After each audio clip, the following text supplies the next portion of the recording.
के लेखा मैं तुमसे लूंगा। हालेलुया। वचन पढ़ के देखो बाइबल। आप कुछ भी कहो, परमेश्वर हमको बोलेगा तो हम तो 50 बार भी पाप का प्रचार करेंगे हम, क्योंकि हम जानते हैं हमको परमेश्वर ने जो ड्यूटी दिया है हम तो निभाएंगे। अगर कोई व्यक्ति पाप कर रहा है या हम देख रहे हैं उसने पाप किया है, हमने जान लिया है कि उसने किया है, हम उसको क्या बोलेंगे? बेटा बेटी ऐसा करो, तुम प्रभु से क्षमा मांगो। हालेलुया। वो क्षमा मांग लेता है तो बच जाता है, और नहीं मांगता है तो अपने पापों में मरेगा और उसका लेखा हमसे नहीं लेगा परमेश्वर। अब बाइबल बताती कि ऐसा समय आएगा कि हमारे गुप्त बातों का ही परमेश्वर क्या लेगा? लेखा देगा। हालेलुया। लेखा लेगा हमसे।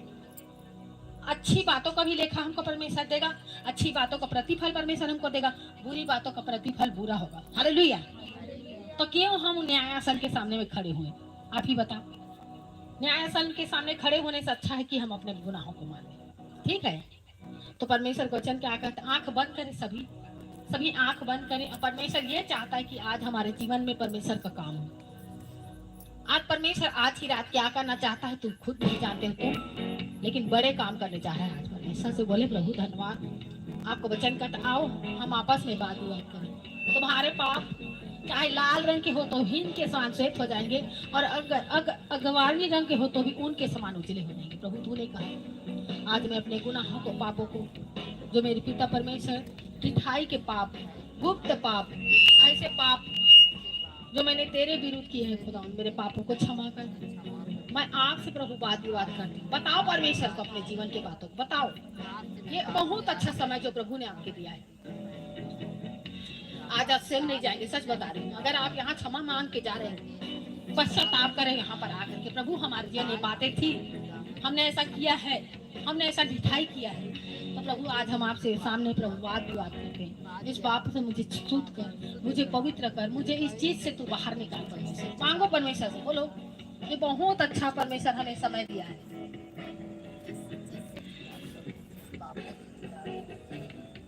कुछ देर मुंह खोल के सभी प्रार्थना करें। वो परमेश्वर सब जानता है। अगर तुम अपने पास्टर से बताना चाहते हो तो भी बता सकते हो कि मेरे जीवन में ऐसी ऐसी बातें हैं, मैंने लोगों को छुपाते हुए झूठ बोलते देखा है। ये अच्छी बात नहीं है आप ही के लिए। छुपाने से, झूठ बोलने से कुछ नहीं होगा। एक झूठ छुपाने के लिए आपको 100 झूठ बोलने पड़ेंगे, लेकिन एक झूठ को बोल दो, परमेश्वर आपको क्या करेगा? उन चीजों से छुड़ा लेगा। परमेश्वर से बोले प्रभु जी मैं धन्यवाद करती हूँ, मैं धन्यवाद करता हूँ जो वचन हमने सुना है आज मेरे जीवन में 100 गुना फलों को लेकर आया। ऐसा आप प्रार्थना करके जो आप तो छूट रहे हो, आपके साथ साथ आपके परिवार को परमेश्वर छुड़ा रहा है। कुछ ऐसी चीजें होती हैं जो आप छूटते हो, आपके साथ आपके परिवार जुड़ा रहता है, आपका फैमिली जुड़ा रहता है, आपके रिलेशन जुड़े रहते हैं, आपके साथ साथ आपके घर के लोग जुड़े रहते हैं। आप यहाँ पर परमेश्वर से पश्चाताप कर रहे हो, क्षमा मांग रहे हो, शैतान का कोई दाव नहीं चलेगा आप पर। मेरे खुदा में धन्यवाद करती हूँ इन चीजों से, इन बातों से जो वचन हमने पढ़ा परमेश्वर उसी को फिर से निकालेंगे और हम लोग सभी एक साथ पढ़ेंगे उसको। चलो उस वचन को निकालो, उसको हम 19 भजन संहिता 19 का हम लोग सभी एक साथ पढ़ेंगे। चलो 7 से पढ़ो। हाँ सभी बोले यहोवा की व्यवस्था खरी है, वह प्राण को बहाल कर देती है। यहोवा परमेश्वर के नियम विश्वास योग्य हैं, साधारण लोगों को बुद्धिमान बना देते हैं। यहोवा के उपदेश सिद्ध हैं, हृदय को आनंदित कर देते हैं। यहोवा की आज्ञा निर्मल है, वह आंखों में ज्योति ले आती है। यहोवा का भय पवित्र है, वह आनंद काल तक स्थिर रहता है।